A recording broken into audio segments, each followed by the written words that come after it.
welcome to another episode of the Lions Den podcast, episode 72, CCL Preview. We're here on another Monday Night Football, talking about everything that happened in this weekend's match, Liga MX, Leon versus Toluca, and also to preview CCL midweek game versus Toronto, the beginning of a CCL journey, which we hope is a better one than last time, which we don't really talk about last time on the pod. So we're going to try and avoid that as much as we can. But we're here. Thank you guys so much for joining us. If you're watching via YouTube, Periscope, and now Facebook, let us know where you're watching us from. Give us your thoughts, your comments, everything. We'll post on screen, and we'll have a conversation. So thank you so much for tuning us. And my other P's to the other pod, Carlos and Louis. Gentlemen, how are we doing tonight? Feeling good. Good. Relieved. Yeah. Another typical ugly, tough, but also kind of in a way dominating result, typical of this championship era, I guess you could call it. Yeah, some derby moments for sure, but feeling good with the result and feeling good with the way the team is looking heading into this new CCL journey. Definitely some crazy moments in last night's game, especially with the VAR and the refereeing.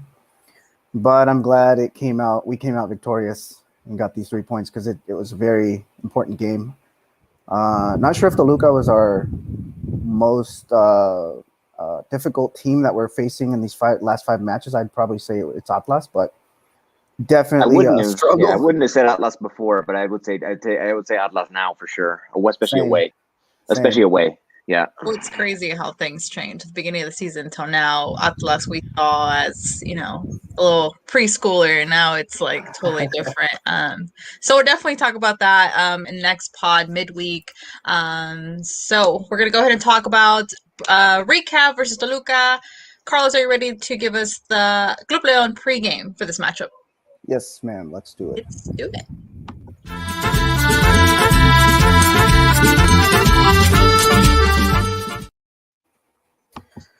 Right, so we had Emmanuel Gigliotti returning to the lineup. He had missed the previous 3 games, and turns out there was an issue with his contract where he can't play a certain amount of minutes. Otherwise, we have to purchase him.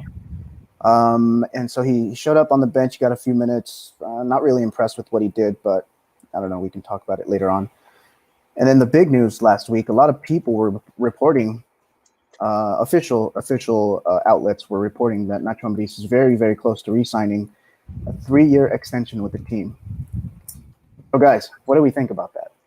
Are we happy about the extension? About the extension when it happens? Ear-to-ear smiles. Yeah, I'm happy, mostly just because it shows. I mean, he's been the face of a desire within this organization to remain constantly competitive, to remain a title contender. He's sort of been the face of that, and so extending him shows that they want to continue with that trend. And I mean, that's the best we can ask for. So for me, that's mostly what it boils down to. He's been the face of turning this team into a perpetual contender. Pretty much ever since he's been here, and his continuity in best case scenario should mean that will continue. I mean, as long as you have him at the helm, you're always, you're in the running. That's what it shows from the organization. So yeah, I mean, I'm happy. There were certainly a lot of questions about whether it would maybe even been a good idea, but now, heading into CCL, possibly in the best possible form we could have been on, rather than starting off hot and kind of fading. Now we're like growing into the best possible form they could possibly be in. It almost seems like this was all meant to be. This was all on purpose, and Nacho Ambriz looks like a genius, Mm-hmm. So yeah, I'm happy to see him stay. Nothing but good vibes from that. Yeah, and he has a couple of very important tournaments to play. As we spoke about in previous pods, there's the Leagues Cups, the Campeón de Campeones, and then we have 2 more CONCACAF Champions Leagues that we have to play in the coming years. Just this one and the next one for sure. Okay. Yeah. So definitely. But then there's Leagues Cup. There could be Campeón de Campeones, or there will be Campeón de Campeones, and there could be Campeones Cup. There's the next tournament, and there are, before 2021 is out there, 5 more trophies in play, and I think Ambriz has earned the right to see that out. See how many of those he can win with this project that he's put together. For sure. Yeah, not to mention league titles. Yeah. Definitely. I think it comes at a good time, like Lou was saying. I think we're all kind of wary about where Nacho Ambriz would stand near the end of the season, depending on what results from Liga, from maybe a possible Bicampeonato and CCL. So I think good. I mean, I was smiling whenever I saw that on Twitter. So I guess we will see maybe if there's still a clause of maybe an opportunity out there. I guess I'm not sure from that. Well, first of all, I'll wait to be really happy about it until I see that it's official. They're still a una firma, and I feel like they've been before a una firma, and so I'll wait till that firma actually is firmada before I get like really before I'm willing to celebrate this. Because you never know.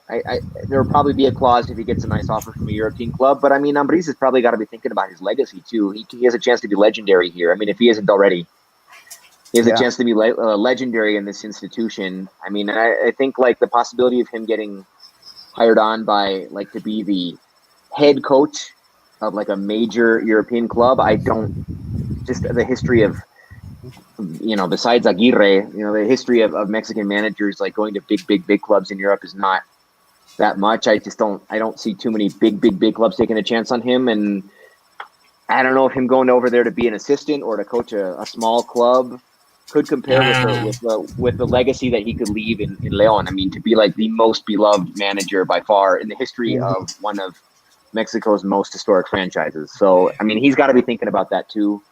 It at least has to have crossed his mind. Yeah. I mean, definitely not an assistant position though. That's. I mean, if you go to Europe at this point, it has to be for manager, and for right. But I mean, I'm saying he's not going to get Real Madrid is not going to hire Nacho. Like there is scales of right. How to get to Real Madrid, and you don't just get there. He's got to be thinking about what his like maximum, like what's his pinnacle destination, like what could he get to over there? And honestly, I don't know. I'm biased because I want him to stay, but he's got to be thinking about those possibilities compared to the possibilities he would have just by staying in León and becoming legendary. So I don't know, but either way, I'm happy for him to stay on at least for the time being. Yeah, I mean, if he does end up staying and it's confirmed that he will be signing a 2-year contract, like as the rumors say, I'm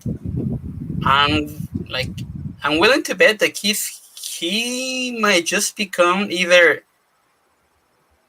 I don't know, like either the top 5 or at least for the Torneos Cortos. I'm willing to bet that he's gonna be the longest serving manager if he stays for another 2 years. And I'm pretty sure I had to look at like how many games he has managed so far, but I'm pretty sure he's either close or maybe he already passed Matosas, which he's our longest serving manager right now. After we got promoted, which that's pretty incredible because that you don't see that in Liga MX. Like that's unheard of. Like having a manager for so long, especially on Torneos Cortos. I mean, Toluca's been there for decades. Yeah, but he's a rare case. He's the exception. He's not the rule. Yes. Yeah. But it's a good thing that if he does sign this, we'll have him for another 3 years, and not another Liga MX team like it was rumored that he was getting offers from like the Monterrey teams and Cruz Azul, Tigres teams. Like it's a good thing that we're keeping him, and I commend Grupo Pachuca for making that effort once it happens. Yes, once it's confirmed. Right now, Yes. It's still up in the air, right? yeah, anything can happen. Yeah. So let's go over the starting lineup for last night. Somebody's repeating his starting lineup except for one player. I mean, I don't think any one of us is pretty mad about Davila being subbed in for Campbell, right, guys? I mean, well, for me, Davila, that wasn't a surprise. I know we were painting this as kind of a surprise. I wasn't surprised at all. I think Davila is his first choice. I just think that Davila took a knock against Monterrey and hadn't been able to go 90 yet. I think Ambriz would prefer to start Davila at the number 9 position and then bring in Campbell as a sub. And I personally agree with that. I think that's. I mean, if they're both healthy, I agree with that. With that decision.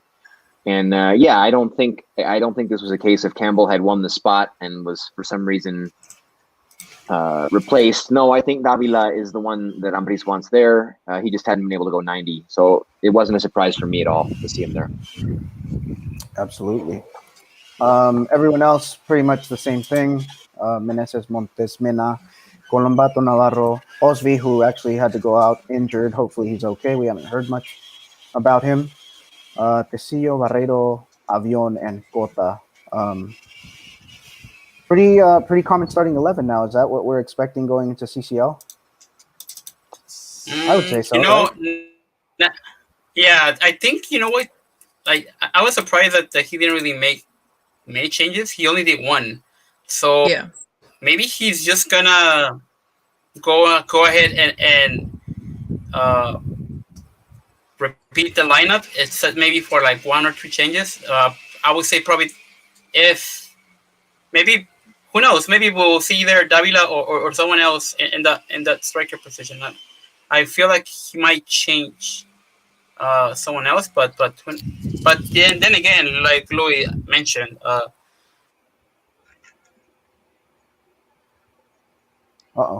Oh no, we lost Jose while he gathers his thoughts. I think, and in last podcast we were talking about maybe a couple of subs. I was thinking also, kind of guardando the prior starting 11, the very strong starting 11 for CCL. So I was very surprised that he started with that strong 11. Wasn't surprised with Davila because I guess, I don't know. I saw it, I was like, okay, I guess. I just have a problem with Davila, especially with those long shots. I think they just go to waste. You know what I mean? They have so much more potential. And I think cuando retira la pelota, it's like you see the options, you see it, and then he takes a shot, and I'm like, why did you do that? So I guess that's what I was struggling with yesterday. How many times have we said, why do you do that, referring to Campbell as well? It's like you pick your poison, because neither one of them are nominal strikers. You do pick your poison. I think that's the best way to put it. Neither one of them are true strikers. I mean, you're choosing which one of these extremely talented players to play out of position. Yeah. Talented, but in a role that doesn't suit them, because you just don't have another option. You don't have a real option there. Hopefully that changes in the next transfer window. But for now, you got to run it back with one of those two dudes. I prefer Davila personally. I think he's a little more technical.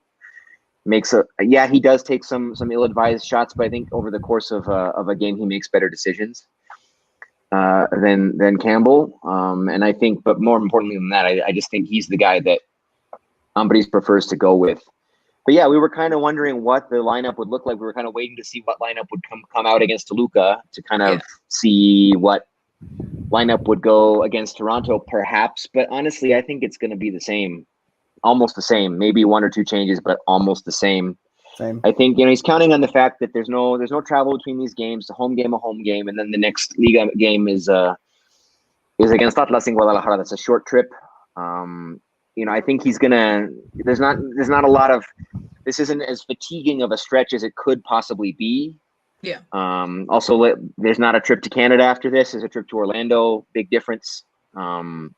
I think all of that is a factor, and I think we're going to see a lineup kind of similar to be both in our next 2 games. That is. I wouldn't be surprised if it's very, very similar. I agree. I think the only person that maybe is not going to show up is Ozzy because he did go out with that injury. So, but I don't know who we're going to put in. You have Yaito ready to go. He's not on form, but I think he could be a good option in CCL an international match like this. He was held out, so he's probably ready to go. Or you can you can go with the classic Tecillo on the left, and Mosquera in the middle. Yeah, that's what I prefer. Yeah. You prefer that over Yaito? Honestly, yeah, because I think Yaito's just way out of form, especially in the last game that we saw him against Santos. He's just out of rhythm. He's not in sync. He's out of form. Doesn't even have a haircut. I feel like, I don't know. Not feeling himself. Yeah, I don't know. I just feel like what we're speculating about Gigliotti is also happening with Yaito, where the reports about him already having a verbal contract or signed a contract with some team in Europe, and maybe they're limiting his minutes too. Maybe that's why we haven't really seen him. That's I guess that's one thing that I don't like. It's especially so premature. Like we're still mid-season. We're big. Why can't I don't know. I think sometimes those kind of rumors maybe gets into their heads. You know what I mean? Maybe they just want to put it out there. Maybe it's not true. You know what I mean? Like it's just gets on my nerves. The thing is, if he gets hurt, like seriously or something, like then there may be a clause in the contract like we'll pay you this much for him, but he's got to be healthy. He's got to come in healthy. One of the more expensive guys in the league. Yeah. I guess he's like in a crystal. It's probably because of that. It's probably because of his price tag. Like we'll pay you this price. We'll pay you this price for him, but we're not going to want damaged goods. So like, make sure he comes to us healthy. Yeah. Which is kind of crummy for us because we could really use his services. And if they're really taking this much care of him, then the price tag is really high. It's probably like at least 10 mil. But I agree with you, Carlos. I've gone on record here many times saying I think Tecillo's best position is left back, not center back. Yeah. I think the team has looked some of its best when Tecillo has played on the left. Yeah. And so that's that would be my first option. As much as I love Yaito, I think that would be my first option too. If Osby can't go. But I'll tell you guys, I said so in the chat that he didn't go to the locker room even. The carrito de las desgracias, it took him off the field, but he went right to the bench on his own power and sat down. So it might have just been a muscle thing, like a cramp. That's always a good sign. Yeah.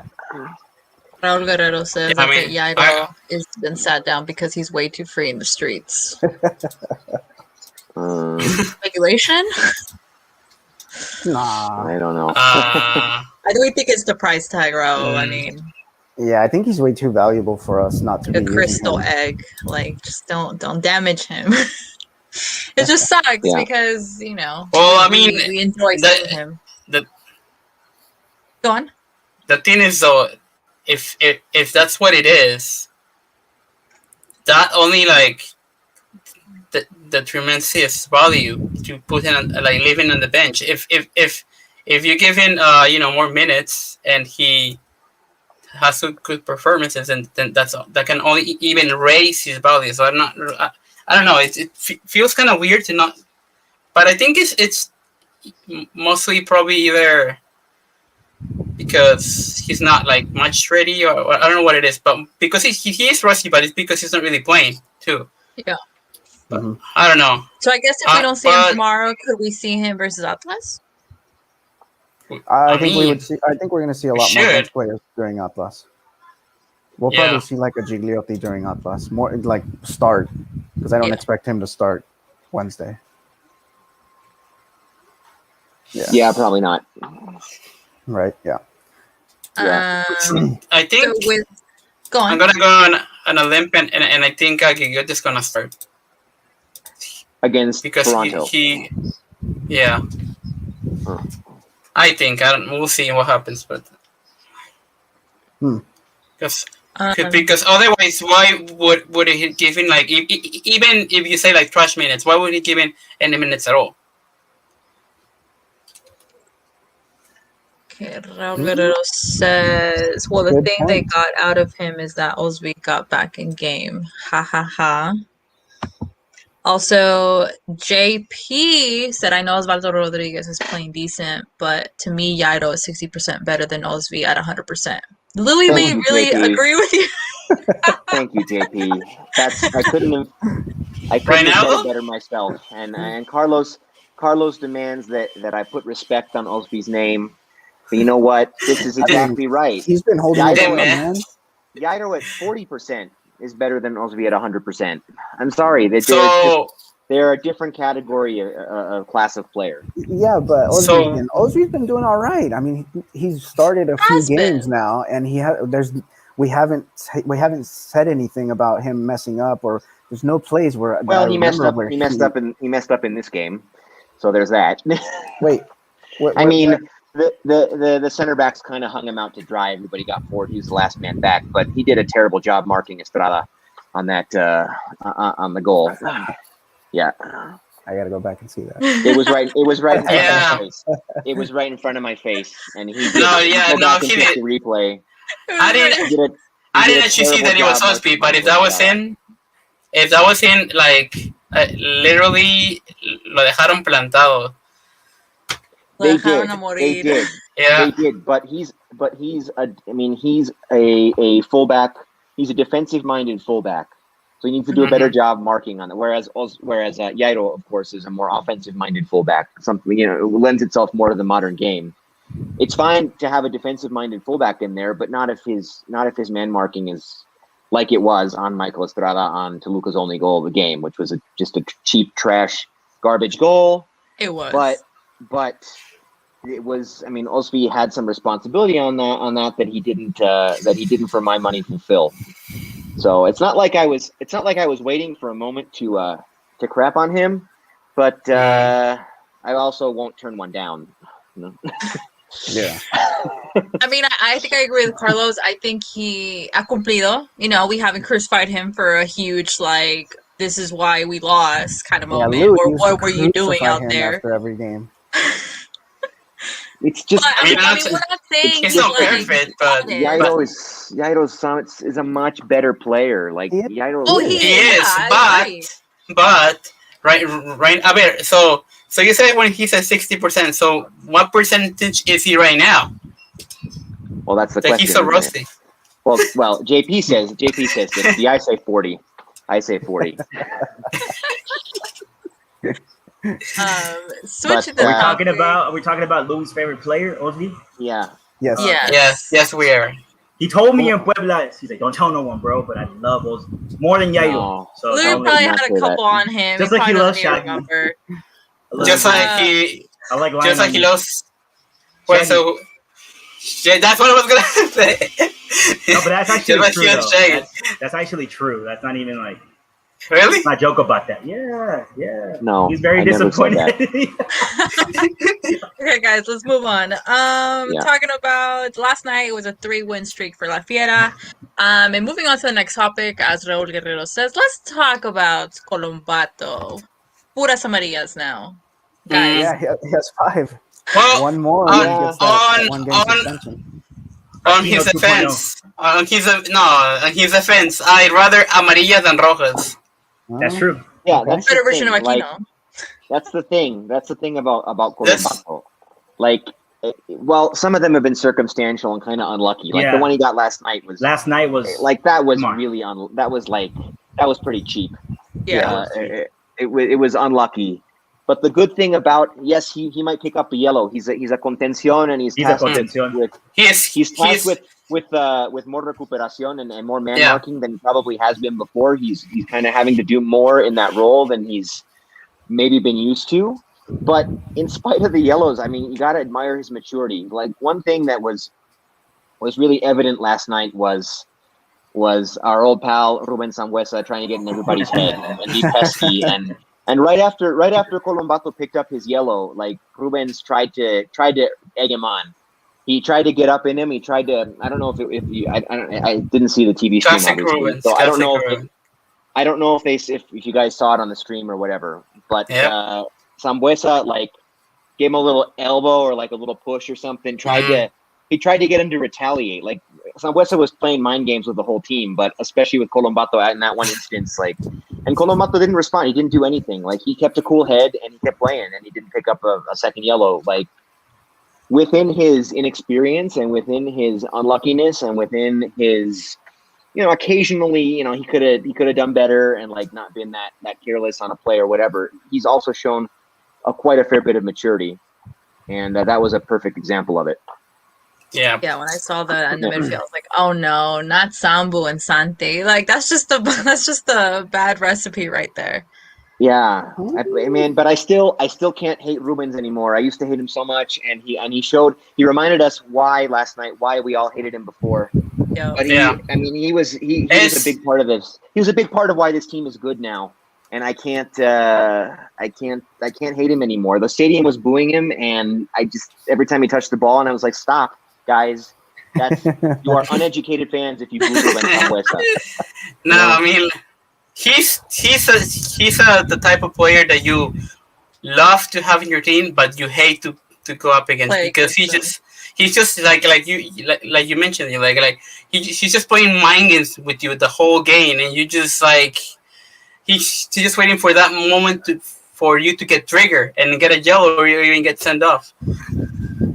I know, but I can't. It was frustrating watching what he was doing, but I just can't. I'm eternally grateful for that one Clausura 2019 that he played with us, which he was a big part of. So I can't. I can't never. I knew you weren't going to boo him, Louis, but I did hear the boos on TV.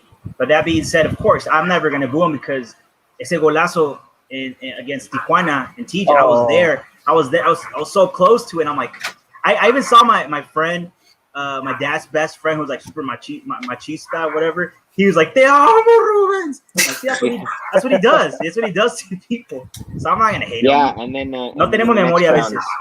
The assist against America in Querétaro in the next round. Yeah, he had a couple of just beautiful plays, and I mean he came in and he wasn't a factor for most of that regular season, but then he came in Liguilla when we had injuries and absences and all this stuff, and he just oozed quality. And he did it while wearing a Leon jersey, a Leon shirt, and I'm never gonna forget that from him. So so don't if anyone here is planning on going to another Leon Toluca or anytime Leon plays against Ruben Sambuesa, please don't boo him. That's just crass and uneducated. Please don't do it. Yeah. I just imagine Louis with the megaphone, like, "You uneducated people, do not boo at Sambu." Although our stadium is one of the best in terms of withholding from doing the goalkeeper chant. So I'll give them that. I'll give them credit for that. Like they had to, in the Chivas versus Santos game, they had to stop the game for 2 minutes because of that. Whereas in the Glorioso, they did not. So that's 1 point for our fans. Classy point. Yeah.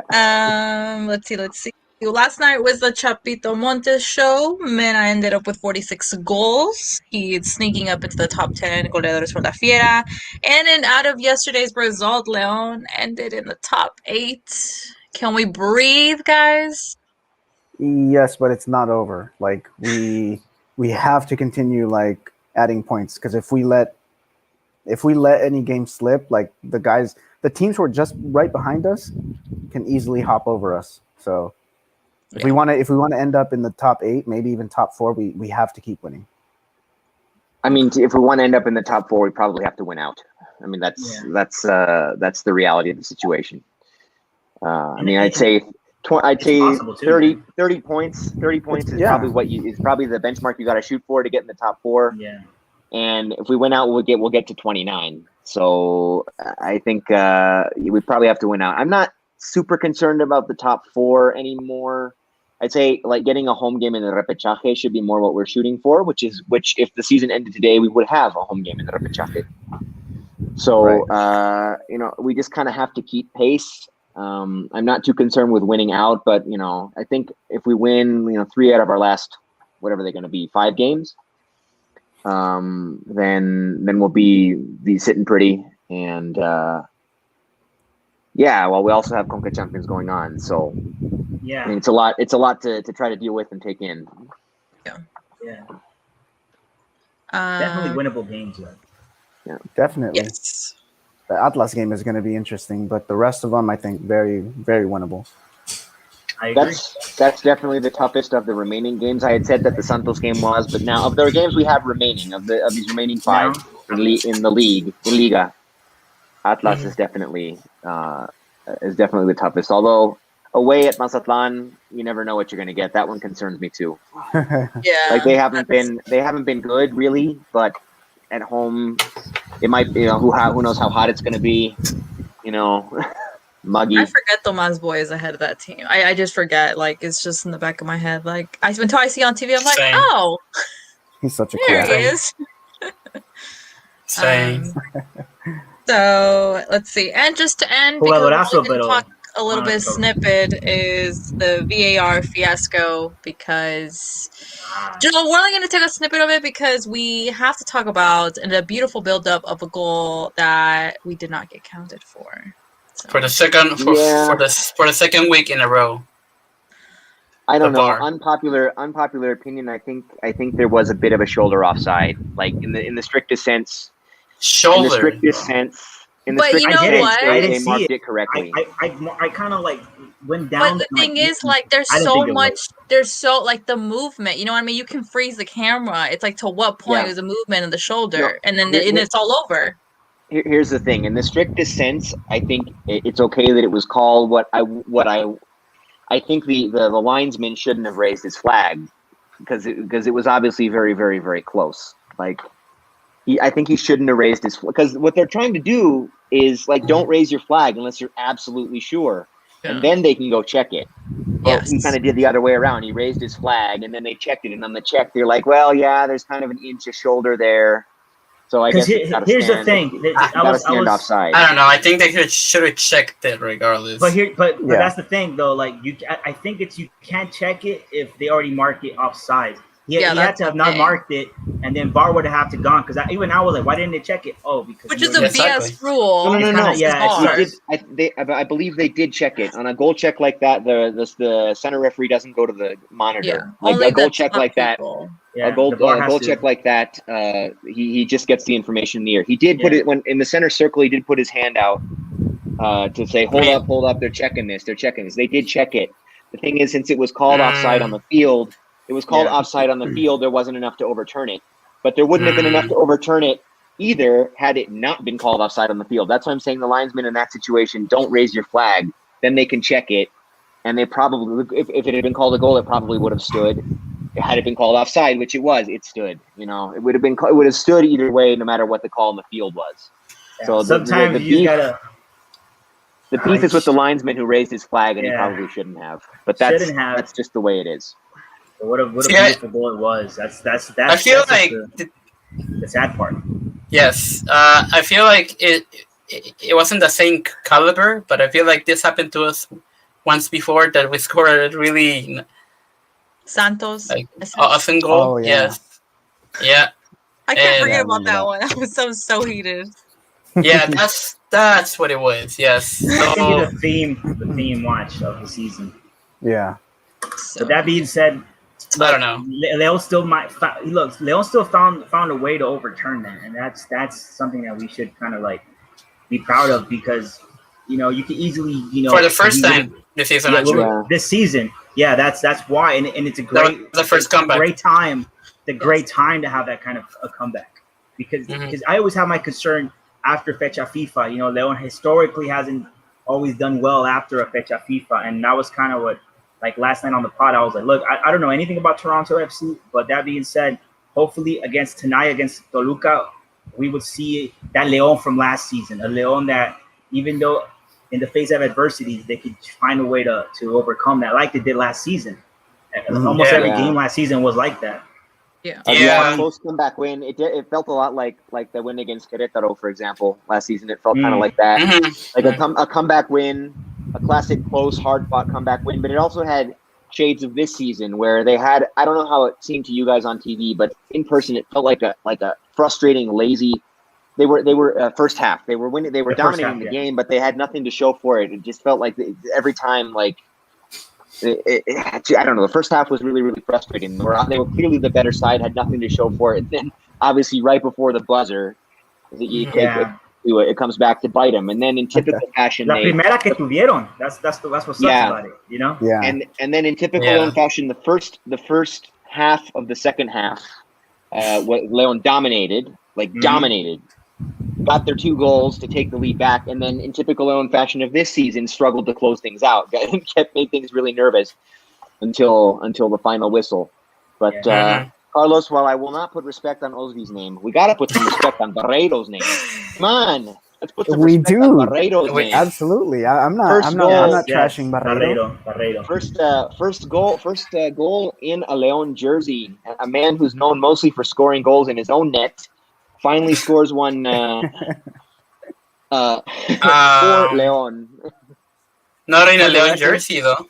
For the record, no. But in general, when Barreiro scores, they're usually on goal. Historically, Barreiro, For the record, I never trashed Barreiro ever. No. I know.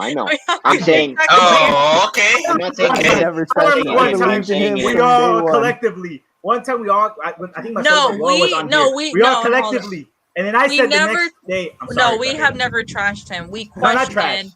We questioned his ability from where he was coming from to how he was going to adapt to Leon, how he was looking really rusty, and we weren't sure how we felt about him. That's what it was. There was like a couple of games where we were like, come on, he's making all these like amateur mistakes. And then we were kind of saying like he was like the weakest link. And you too, Javier, because that was on that show with Marcelo everyone, and I'm saying me, but the next day I'm like, you know what? That's not cool. I went and I can retweet it right now. I'm like, look, Barreiro, I'm gonna give you the benefit of the doubt. And ever since then, we did, but all of us did though. Eventually, we never. And I know Carlos. Actually, I'm not gonna put Carlos in. I don't think he did. I know Jose did because he retweeted what I tweeted. Okay. and how about that set play? How about that set play to leave him completely unmarked? You know, the team knows they have no other aerial threats around goal except for their center backs. I mean, that's just that's the truth of the situation right now. Mm-hmm. I mean, Navarrito almost had one too. Yeah. But that's you can't depend on the aerial game of Fernando Navarro. That's just not Leona guy on the field. But imagine if he was like the leading goal scorer and headers for the season. Absurd and awesome. I can see it. It would be awesome. It would be awesome. But so that play to leave him unmarked, that was brilliant. I mean, I feel I feel like that's what they were intending to do from the start of that set piece. Yeah, which is great because that means they're actually working on these plays during the week. And another thing that I saw was Colombato also. So it looks like it's going to be between Colombato and Montes para Tiro Libres because I did see he got a chance to shoot one. It went right in the middle. But like I said, Colombato Montes they're gonna give us a bicampeonato. I know I've been saying it for a while, but now I kind of believe it. I said it just because I wanted to, but now I believe it. I'm support. Plays. Yeah, but those vertical passes from Colombato, man, with Montes combined, watch out, America Cruz Azul who think. Bro, I don't know about you guys, but and I've been saying in the chat, but I am loving Colombato's crosses, bro. Those are some mean crosses, man. Well, he even got a chance to take a few corners too, which was surprising to me. Honestly, more options. Yeah. Honestly, Louis, me too. I was surprised too. Yeah, it just showed you technically he's gifted. At least Nacho sees he's gifted. But you're gonna kick the corners. Well, honestly, he can take the corner, and you can leave Montes more central on a set piece. I mean, that just gives you a ton more options. Before, I mean, Montes was the only person you'd trust to take a corner, and now that or Meneses, but Meneses not. Meneses just doesn't. I think Meneses usually doesn't really cross. He either goes for the 1-2 play usually. Yeah. To try to cut in, but I don't know what you guys think, but to me, to be honest, todas las pelotas para Colombato desde tiro esquina because Chapito is good, but he's even better than Chapito. I'm pretty sure he's even a better crossing than Chapito, to be honest. Yeah. Hopefully it's a healthy competition situation. Yeah. They're just kind of, that's what I'm hoping for. They got to outmaneuver. Yeah, they have to. It has to be it. Yeah. Definitely. Well, guys, Leon ended up with a victory at home. The victory Monday. Recap the jornada real quick before we head into CCL preview. Puebla versus Mazatlan. Puebla winning 3-1. Juarez versus Cruz Azul. Cruz Azul scraping a win. I jinxed it, huh, Carlos? That's okay, Cody. That's okay, Cody. Because I was watching The Amazing Race. I didn't even know. You better not say what you're about. Go. What? Me? Yes, go. Yeah, because it would be the most Cruz Azul thing ever if they got to 11 wins and then didn't get the 12th. Like in their last opportunity to tie the record that they didn't get it. That would be the most Cruz Azul thing ever. Okay. And I'm not going to go so far Chivas. to say that I'm a Chivas fan this coming weekend, but a 0-0 draw would be the most amazing thing ever. Well, I mean, Chivas were the ones that beat our or that ended our streak. So so why not theirs? Yeah, why not theirs?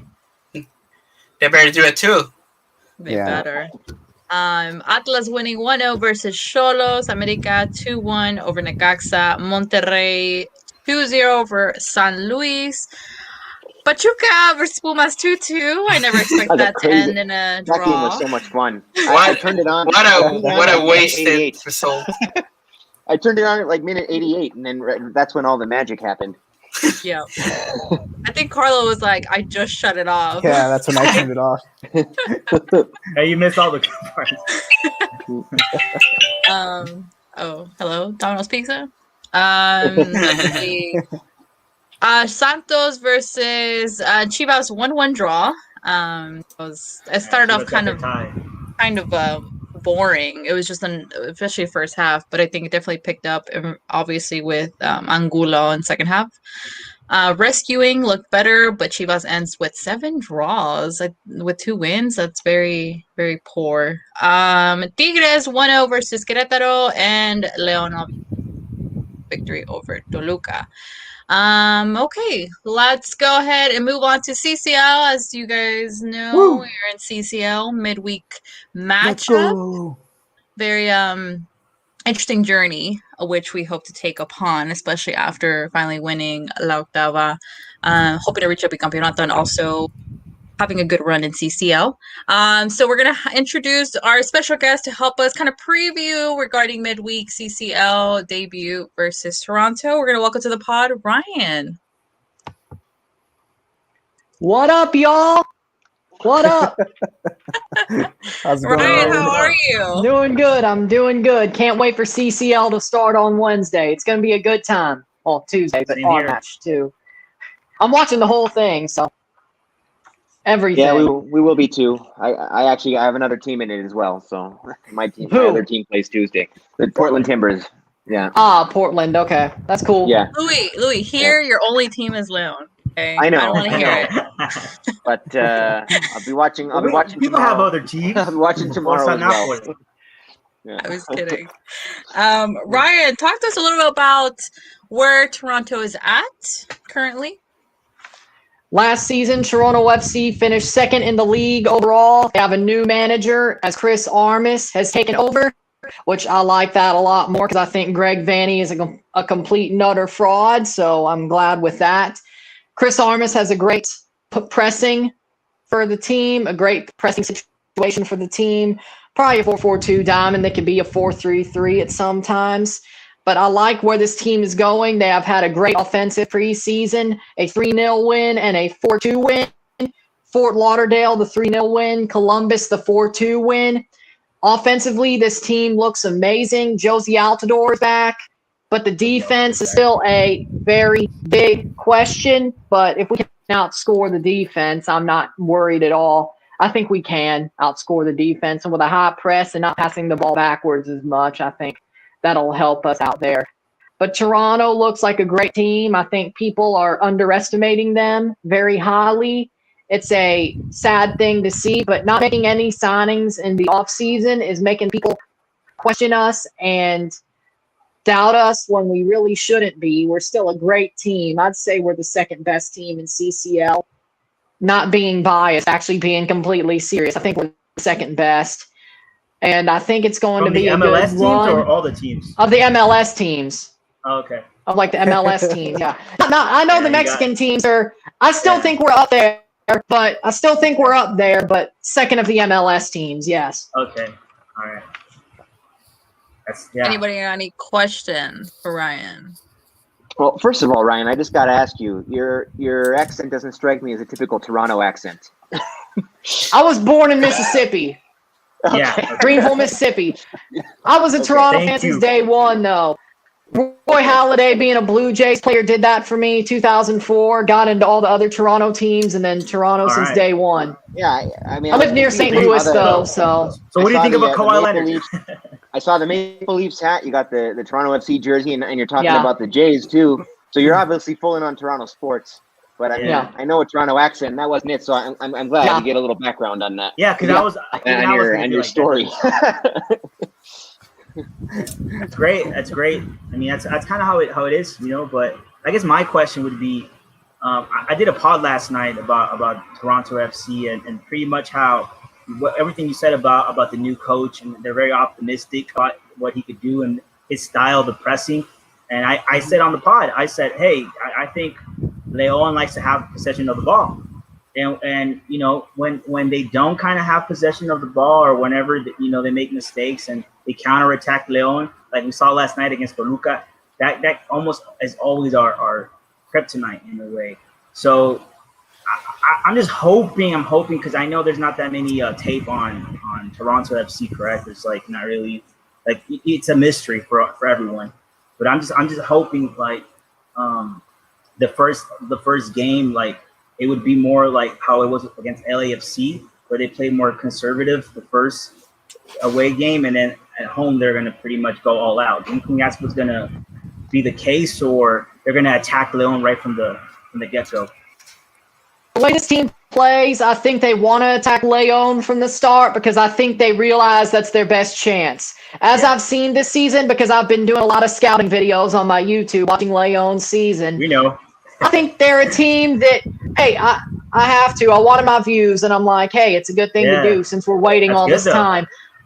For me, I think Leon's a team, as you said, that has a hard time beating the press. They want to keep possession. They want to have offense. If they don't have the ball, it's hard for them to keep up pace. And their defense still has questions, kind of like Toronto. This is a match of likes in both countries, both leagues. Mm-hmm. They have a defense that's a question. Their defense is still half-half. They're good, but they make mistakes. They're still questionable. Even though Leon's doing better offensively, they look more like their Apertura team than their Clausura team. I still think their defense has problems. You have the ball and try to have more possession and press. That would be good for Toronto, and I think they know that as well as I do, even though I'm just a talking head. But I think they know as well as I do our best chance is going forward, pressing, going all out in both legs. If it doesn't work, we got beat by a better team. It's not a team that we should beat no matter what, like 2019. If we lose, we deserve to lose. We lost to a better team. But if we win, we prove we're better. So I think we'll have to go all out as soon as the game starts. And it's definite. Oh, sorry. Go ahead. No, you're good. Go ahead. I was gonna say, and it's definitely just like last season, the most attractive game. You know, it's a direct MLS versus Liga MX teams going at it. So a lot of eyes are going to be on these two teams, and hopefully that kind of pressure, you know, because that's how I felt it went down for Leon last season. You know, they did well. They could have scored more in the away game, and then over there, you know, I just felt that it was, again, at the same time, Andres betrayed his playing style in that one game. We all remember that. So that's, hopefully they learn from that mistake. But that being said, it's definitely the most attractive game from octavos, from this legs. So that was pretty much my comment. Like, it's definitely going to be one that's going to be, like you said, it's going to be a game where let the best team win. Again, I don't know anything about Toronto, so we're going to see on Wednesday. Yeah, I don't know much about this current Toronto team aside from my dudes, Josie and Michael Bradley. Like, I mean, I'm a big US. I'm the only one on here who supports the US national team. So those are my bros. Those are my I know. bros. You know, like I know what to expect from them. And you know, but I mean, nobody else on the deal. And I know what to expect from Omar Gonzalez, of course, because he was a longtime Pachuca and USMNT Don't get me guy. started. Don't get me started. Don't get me started. I can't stand him. Okay. Concrete feet. Don't get me started. Well, I know what to expect from those three. The rest of the team, I mean, this is not the same team clearly that went on that run in 2018 and almost won the whole thing. Doesn't scare me nearly as much as that team would have. Definitely not going to underestimate anybody. We learned our lesson against LAFC last year. Obviously, we're not going to underestimate any MLS club, even in the first round, even in preseason form. We're not going to underestimate anybody. I mean, I do believe Leon on paper, and especially the form they're on right now, which is a lot closer to the championship form than the match day one form. I do think they should come out of this this home and home or this series, I should say, with a pretty not easy by any stretch of the imagination, but comfortable result showing they're the better team. I do think that. But I mean, I'm not going to underestimate Toronto. I mean, like, who should we watch out for on Toronto? First off, you should watch for reigning MLS MVP Alejandro Pozuelo, midfielder from Spain. He is an amazing player. He's one of the best players I've ever seen ever play the game of football. I know somebody's going to be saying, but Messi or Ronaldo. No, Pozuelo. I've watched him since 2013. No, not even close to the greats. Hey. I have my opinions. I have my opinions too. Pozuelo's an amazing. But Pozuelo is still an amazing player. I've been watching him since 2013 when he was at Swansea. I think he has a lot of potential. He should be in Europe right now, but I'm glad he's in Toronto. I've always wanted him anyway. He's a great player. He's an MVP. He could score. He can assist. He could do everything. He has amazing vision on the field. He could move the ball forward. He could score himself. He never misses a penalty unless it's, a stupid Messi Neymar type thing, but I don't think they'll do that again. But he don't miss penalties. He knows how to score. He does everything right. He's everything you want in a leader and a guy who should be captain for me. I think he deserves more than Bradley, but we'll get there when we get there. But Pozuelo knows how to play with this team. He has a heart. He does everything right, and I love to watch him play. He's a guy you need to watch. Star. I'm looking him up right now. Where does he play? He's the Toronto FC Chapo Montes, basically. Monte Montes is more like Michael Bradley. Yeah, they compare him with Michael Bradley.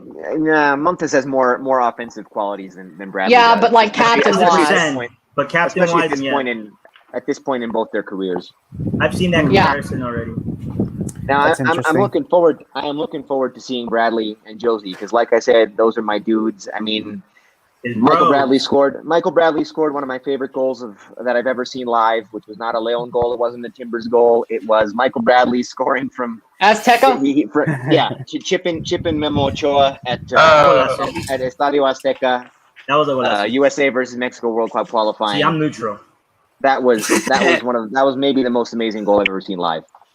I mean, as a neutral rooting for Canada, that was an amazing goal. Yeah, there's a certain amount of nostalgia seeing those guys play.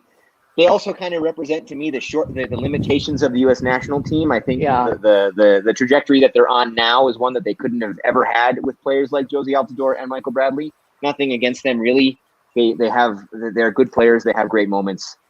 But in any event, that's neither here nor there. It'll be fun to see them playing on Leon's pitch, for sure. Yes. Bradley pushing forward is something I want to see very much because they want to push him forward, have him play more of an offensive, get it to Pozuelo, get it to Altidore type guy instead of defensively because last season him playing like defensively and trying to get back, it didn't really help, especially with all the back passing that put the defense under pressure. But I think Bradley going forward and trying to be more offensive and put the ball forward, he still has a great pass. I like that way for me.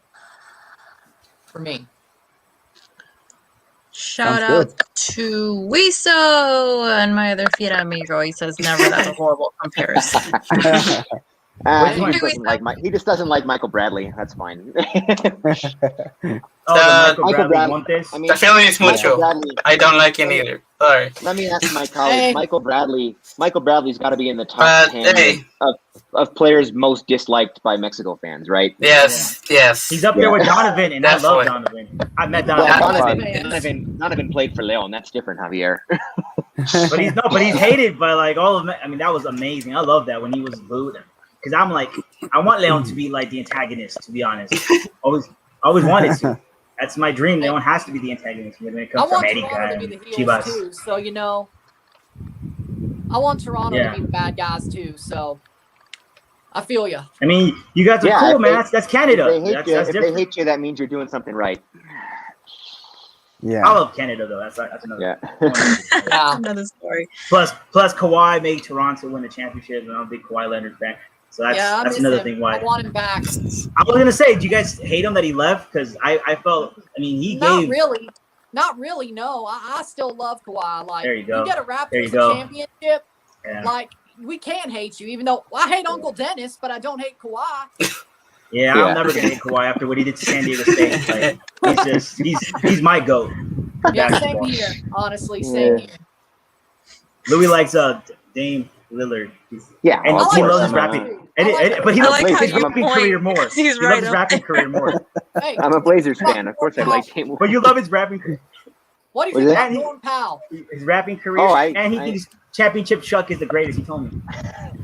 No, I'm excited about acquiring Powell. I don't know if we'll be able to keep him beyond this season. He's a walking bucket. I mean, and everybody seems to love him, and I miss Powell. I everybody loves him in his character. Let's Ryan, reel we it can back in, have guys. All right, let's Reel it back in. Yeah. let's reel it back in. Rather than Ryan, Toronto. We're keeping it Toronto. I have a question for Ryan. Maybe this is gonna start you up, Ryan. What's your weakest link? Where is in your starting 11? Who is the player that You already said Omar Gonzalez. I know, but I wanted to get. Concrete feet. Omar Gonzalez. Can't do a damn thing right. Not that. I think I forgot to tell you, we don't cuss on here. I can't stand him. I'd rather Zavaleta. Okay. Shout out to Antonio. He said, "Hey guys, Antonio, what's up, Antonio? What's up, man? what's going on?" Well, always showing love. you for Always showing joining love in. to me on Twitter. Always Thank you for showing dropping love. by. Showing love to all of us. I think. Probably not me. Let's go ahead, Brian. Give us your predicted starting 11 for Wednesday's match. My predicted starting 11 is a 4-4-2 diamond. Quentin Westberg in goal. Richie Larea at left back. Omar Gonzalez and Chris Mavinga at center back. Al Roll Jr. at right back. Marky Delgado at CDM. Jacob Schaffelberg and Michael Bradley in the middle. Alejandro Pozuelo is the 10. Josie Altidore is the striker. I think we're going to go with a team that could go forward but also defend in the press because we need to have defensive nous. Mavinga is fast enough to do that. Alro is also good defensively. Larea is good once he gets back. Delgado and Bradley could do well defensively, but Delgado as the main defensive CDM was better last season, so I think we'll stick with that. Schaffelberg had a great game against Independiente 2 years ago, so I'd like to see him have his Champions League resume looks still good, even more, so I hope he starts. That may be a question. That could be Nelson or Jaquil Marshall-Ruddy, but that's kind of the questionable part for me. Pozuelo and Altidore have to start, too. Josie is a brand-new man looking in the preseason. He's ready. He's in form. Armis has made him born-again hard, like Private Powell was born-again hard under Gunny Ermey.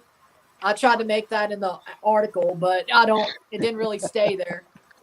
But Full Metal Jacket's my favorite movie, so I had to make that reference. But Josie was born That's a good again. movie.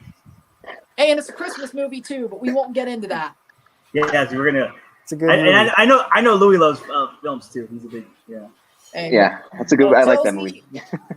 But yeah, Josie's born again. I think he's a great striker. He's back to where not really what he used to be in 2018. I was gonna ask but you it's that not actually. last year, Josie. About Josie. Like last night on the pod, one of the journalists from Toronto was telling me that he's not at 100%. Like I think rhythm wise, but he still has, he's still Josie Altuve. Yeah, that's He's basically he's what a I'm very saying. skillful. Yeah. Yeah. Sweet. Yeah, I think for me, well, I don't know if it's too much to compare him like that, but maybe you think Campbell? he might. No, I mean, do you think he might be like when we face? Well, this is the first time we face him, so I can't really say. Yeah. It's But the first time to hopefully he's not like Funes Mori that even injured he's dangerous. I'd say that's kind of like Funes Mori injured. He's not injured. He's completely fit right now. He's but fit. He's coming off a season that didn't look so good for him. 2 goals in those 28 games. That was not a great season. But everybody last season, I kind of throw that away because Vanny is not a good manager. He wasn't a good manager. Yeah, he won us trophies, but it was the players under him. Vanny didn't know a damn thing. I know better than him. Honestly. I'm not joking, okay? No. But yeah, sometimes I think I know more than you have. This team, way better. Way better. Okay. Guys, what are we thinking of a possible 11 for Leon? I think it's going to be the same, like with Toluca, maybe 2 changes. Like I mentioned before, I think he's going to change the striker position, and we'll see how Osby is. So maybe Osby. I'll bet Osby no matter what gets the match off. Oh. Yeah. Okay. You think? Yeah. Yeah, I think we'll have players there. No, there we go. No, it's going to be that's what he wants. It is what I want, but I also think it's what's going to happen. Yeah. I think if he's fit by our next league match against Atlas, then he'll be able to go then. Yeah.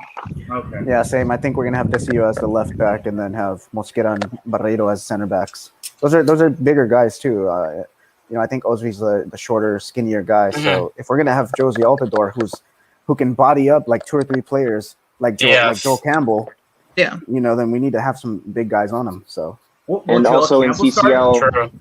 Also in CCL, we don't have the issue with the number of foreigners who can be in the starting lineup. Exactly. So we can start on an almost 3 out of 4 foreigner back line and without any problem. Yeah, and then obviously Montes, Colombato in the middle. Yes. And then our wingers, typical wingers, Mena and Meneses, and then up front, who's the striker, guys? Who's gonna be? Yeah, I was gonna ask you guys. I'm gonna say Davila. Jose Gigliotti. You said Gigliotti?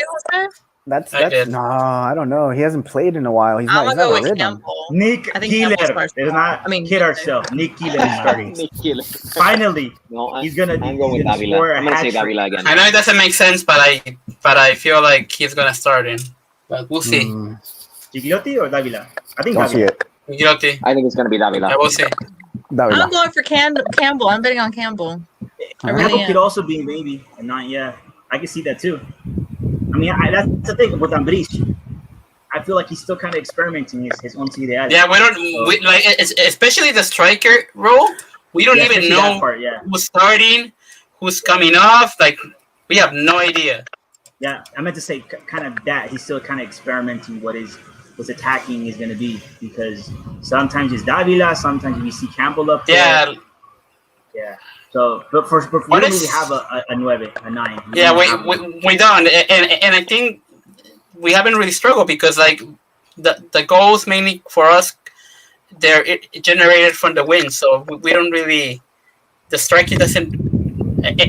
Except for Davila, who is not a striker, but he's playing there though.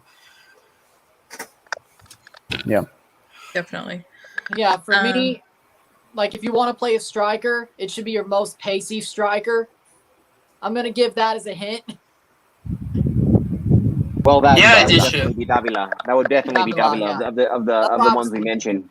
Well, no, technically it would be Nick Keeler, but Nick Keeler ain't. It is Nick Keeler. I keep telling you guys, but poor guy. You know what I was going to say, Jose? The reason why I'm not attacking Nick Keeler, because I know Godinez hasn't scored any goals, but he did come to Leon and said, I'm going to score 10 goals. Remember when he first came, he's like, I'm gonna score 10 goals, and that's like, but he kept saying these kind of things, and then like, no, if you can't buck it up, don't even say anything. Yeah. Like it's like you're just setting yourself for failure when you're putting this like goals. And it's not like he didn't get opportunities. He got opportunities. Yeah, he did. He's not the striker for Leon. He's just not he's out of sync with the rest of the team. There's no reason to really. It's sad, but it's not because he's young too. Yeah. But yeah, honestly, we'll see who takes him because I mean, no goals in Liga MX at all. Who's like I think Irapuato's gonna take it. No, Irapuato. I wouldn't do him like that, bro. I wouldn't do him like that. Curtidores is gonna take it. They don't even exist. No, not that talk. All right, let's go ahead and go with predictions. Are we ready for predictions? Yeah. Let's do it. Yeah. Yep, let's do it.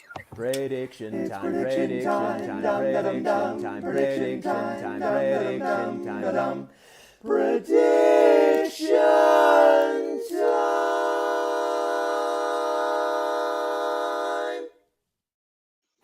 Prediction time. Louis, will you be attending matchup? Yes, I will. They just made the official announcement that fans will once again be admitted to the Glorioso to see leg one of this match. Sadly, not for leg two at Osceola Heritage Park in outside of Orlando. Wanted to go to that one too. Won't be able to, but we'll at least be able to see the home leg. At least we'll be able to see the home leg in person. And yes, I will be going. For this home leg, there's a lot of things to consider. Yeah. Leon has a chip on their shoulder for their early exit last year in CCL, and they've been thinking about this opportunity for a very, very long time, especially after seeing Tigres win their first CCL. Exactly. They hadn't won one either. There's this heavy debate between the two clubs about which one had the better decade, which one deserves to be considered in that next tier after the first traditional top four teams in Mexican football. I think there's a lot riding on this for Leon. I think they're going to come out firing. Also, they're on about as good a form as you could possibly expect from them right now. After a very, very rough start to the season, they're looking like their championship selves pretty much at this point. Late season playoff form basically right now, and they're playing at home. I think for this first leg, I think Leon's going to come out and win 3-0. Ooh. Oh, okay. Ooh. Okay. Someone is confident, man. They got 2-0 against LAFC last year, and it wasn't enough. They got burned in the return leg. And they're not going to mess around this time. They're not going to mess around this time. They're going to come out and get a 3-0. I don't know why, but I think that's going to be the same prediction for Cardi. No, actually, that's Louis said exactly what I was gonna say. Like my same train of thought. Oh, that's exactly what I was gonna say. The difference is against LAFC that was in February. This is April. Yeah. This is way different form. And well, also, there isn't going to be Toronto FC isn't going to have a home leg. The return leg is on exactly. That's the main difference. That they're not going to have that moment. The return leg were being played at BMO Field. This would be an entirely different series, I think. Different series, but that not being the case. But we're only talking about leg one right now. Anyway. Leg one, yeah. In any event, leg one. Leon is going to come out. They're not going to mess around. They're going to get 3-0. Yeah. Yeah. And, hey, Louis says 3-0. Happy, go ahead. That's my prediction.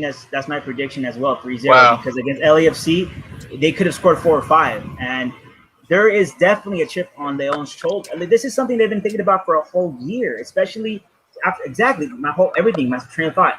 Tigres, after they won their championship, that has to be something that Nacho Ambriz is not. I'm pretty sure that's what they want, and they talked about this. That really, I think if they're teaching the Bicampeonato and the Conca Champions right now to focus on, it's like Conca Champions. Obviously, at the end of the Conca Champions, it's gonna be till next, what is it, October or no, September? October. So, I mean, it's not like choose one or the other, right? But still, I think their main focus is definitely, and maybe it kind of explains the weird substitution, why some players aren't playing, whatnot. Maybe it's all because the most important game of the whole season, of the whole year, is this first leg against Toronto FC. And they have to make a statement. It's the biggest statement you can make against a really good team from the MLS. It's the first. They're both, MLS or the Liga MX. They have to make a statement like 3-0. I know it's like, I'm not putting Toronto FC down because I don't know anything, and I don't want to make the same mistake we did last year against LAFC. But that has to be the train of thought. That has to be your objective, to get a score like 3-0 and then go and kind of, don't have that pressure of, like he said, the difference is the fans of LAFC, I think, had a lot to do with that whole energy that we saw LAFC do, and they got the job done. They definitely all you guys were there, right? The game. Yeah, they definitely influenced the game. Let me tell you. Oh yeah. It's a big factor, and I think this is one of the things during COVID era that we kind of need to like when it's all said and done, we're gonna go back and look like how important was it not having people on the stands. It was very important. So yeah, my prediction is 3-0. No offense to Toronto. Javi says 3-0. We're gonna throw Ryan in the loop right now. What is your prediction, Ryan? My prediction is 3-2 Toronto. Now, hear me out here. This team is going to come out firing as well. They want to come out with a press. They want to come out scoring. They want to come out they have a chip on their shoulder too. We've been doubted all off season. People are like, oh, they haven't made any signings. They didn't get Boré. Armis, well, we don't know what he really is. Some people are still completely 100% for Vanny, which I don't understand. But we have a chip on our shoulder too. And we also have a chip on our shoulder from being knocked out by Independiente, by losing to Chivas the way we did. You guys were gonna sorry, I didn't mean to cut you off. You guys were gonna Boré from River? Which Boré from River, yeah. Oh. Well, you guys have that kind of money? Yeah, we do. MLSE. We're all about He's expensive. He's an incredible player. Yes. It's amazing. Back to my point, though. Sorry. Back to my point. For me, Toronto has a chip on their shoulder. They want to win this trophy just as bad as y'all do. This is a complete equal tie. It's one of the best teams from Mexico, one of the best teams from MLS. They have the same weaknesses. They have the same strengths. It's going to be a close tie, but I think Toronto they're going to fight for a win. And I think, they'll let a couple of goals in because I'm not really sure about their defense. But with their offense, they could outscore the defense. I think it's going to be 3-2. Toronto. I think we're going to win away. That's tough territory to win. Ryan says 3-2. Jose, what is your prediction? Well, it's honestly, guys, it's now or never for Leon. We've been in this situation before against an MLS team, and it needs to change this time around. So I think it's gonna be a close game. I hope it is not a high scoring game, however, because that would definitely not be good for my heart. But I would trade him, but that's not something I'm looking forward to. But let's see. I think it's gonna be a one goal difference. So I would say 2-1 Leon. Okay, Jose says 2-1 Leon by goal difference. 1. Carlos. Sir, your prediction. So, if you guys remember last season when we won the championship, during the post-match press conference, Nacho Ambriz said a couple of the guys came up to me and said they want that CCL revenge. They were already thinking about it after winning the title last season.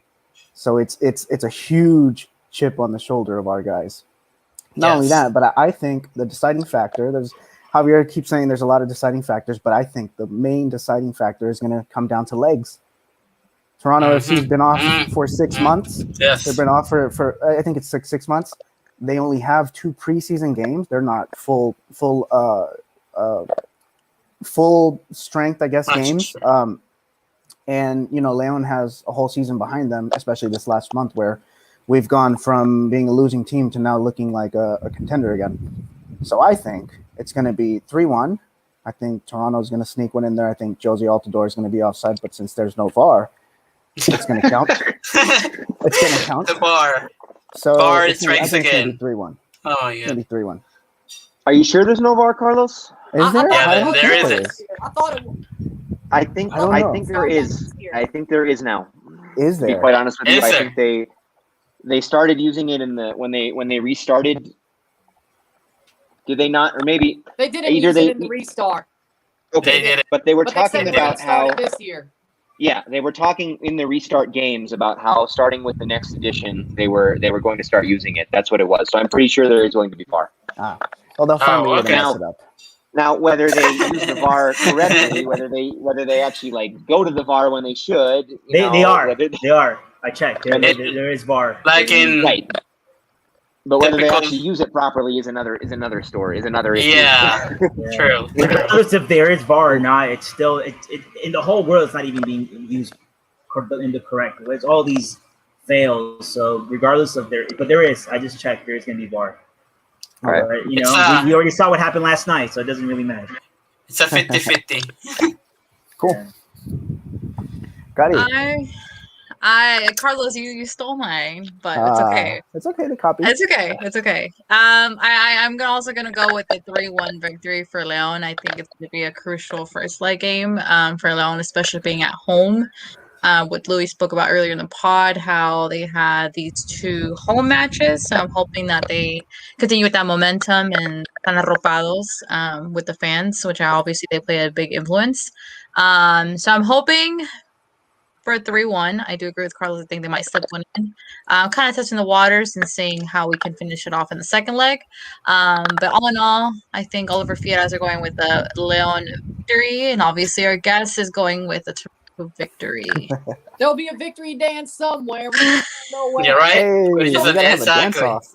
I just Are hope you it's going to Leon? by Laura Branigan. I need Gloria, but we'll see. Ryan, are you going to Orlando?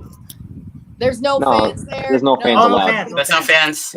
So are you going to Leon? Nope. Sadly, Wow. nope. We wanted to see a dance off.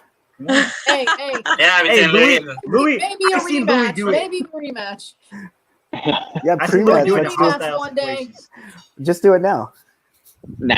Oh. There's a time Oh. and a place for victory dances. Oh. He's dying for this live victory match. Maybe we'll get it sorted out You were later. talking about this for a while. Yeah. Well, maybe we'll make something happen.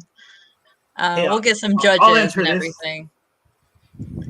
Happy, we're still getting you to do the prediction time like jingle. So Well, that one's in the can. I mean, that one's there. That one's there for posterity. Yeah. I always sing it in my head and Javier's voice. Prediction time. Da, da, da, da, da. Oh, my dream. Yeah, a little jingle. Okay, I guys. give up those days. I retired. Any more predictions? Nope. Okay, guys, we're gonna go ahead and take off. I want to thank everybody that joined the podcast tonight on all social medias, Facebook, YouTube, and Periscope. Thank you so much for interacting with us, sharing your comments. Awesome to hear from you guys all the time. Make sure to follow us on all social media regarding Wednesday's matchup. Don't forget to follow Club Leon EN for all content regarding Club Leon in English. If you're missing the game for anything, which we hope you don't, you can catch up on the live action there at the Club Leon EN. Also check out clubleonen.com. Everything from articles to current stands, everything you need to know about the team is there. Don't forget to follow Louis because he'll be present on that Wednesday night matchup. He'll let us know how the ambiente is outside the first CCL leg.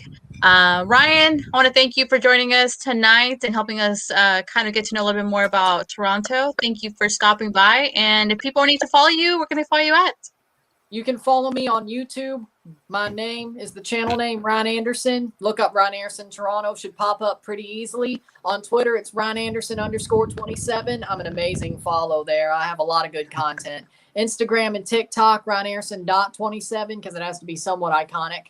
And then, yeah, that's basically it. And yeah, I did write an article on Club Leon EN a couple of days ago for Yes, that sir. match. It was an amazing article. It was an honor. Things are going well for me, and I'm so happy to be honored like this, be the guy you asked to do all this stuff. Because, I mean, there's a couple of people above me in the TFC realm that I think should have been asked, but hey, it's an honor to be asked like this. So to be on here, it's an amazing honor for somebody who's done so much to grind to get here over the past, especially the past year, but the past 2 years. Awesome. Awesome. Thank you. Thank you, sir. Thank you for being here. Thank you. No problem. You're welcome. Everybody else, we're going to go All right. ahead and take off. Hope you guys enjoyed this episode 72 of a CCL preview. Don't forget to follow us on all social medias regarding our podcast on Spotify. We are live there, also Apple Podcasts. Give us a little shout out on Twitter. Let us know you're listening. And we will see you guys next time on episode 73 after the CCL first leg. We're going to go ahead and take off. Take care and See you next Dale one. Leon.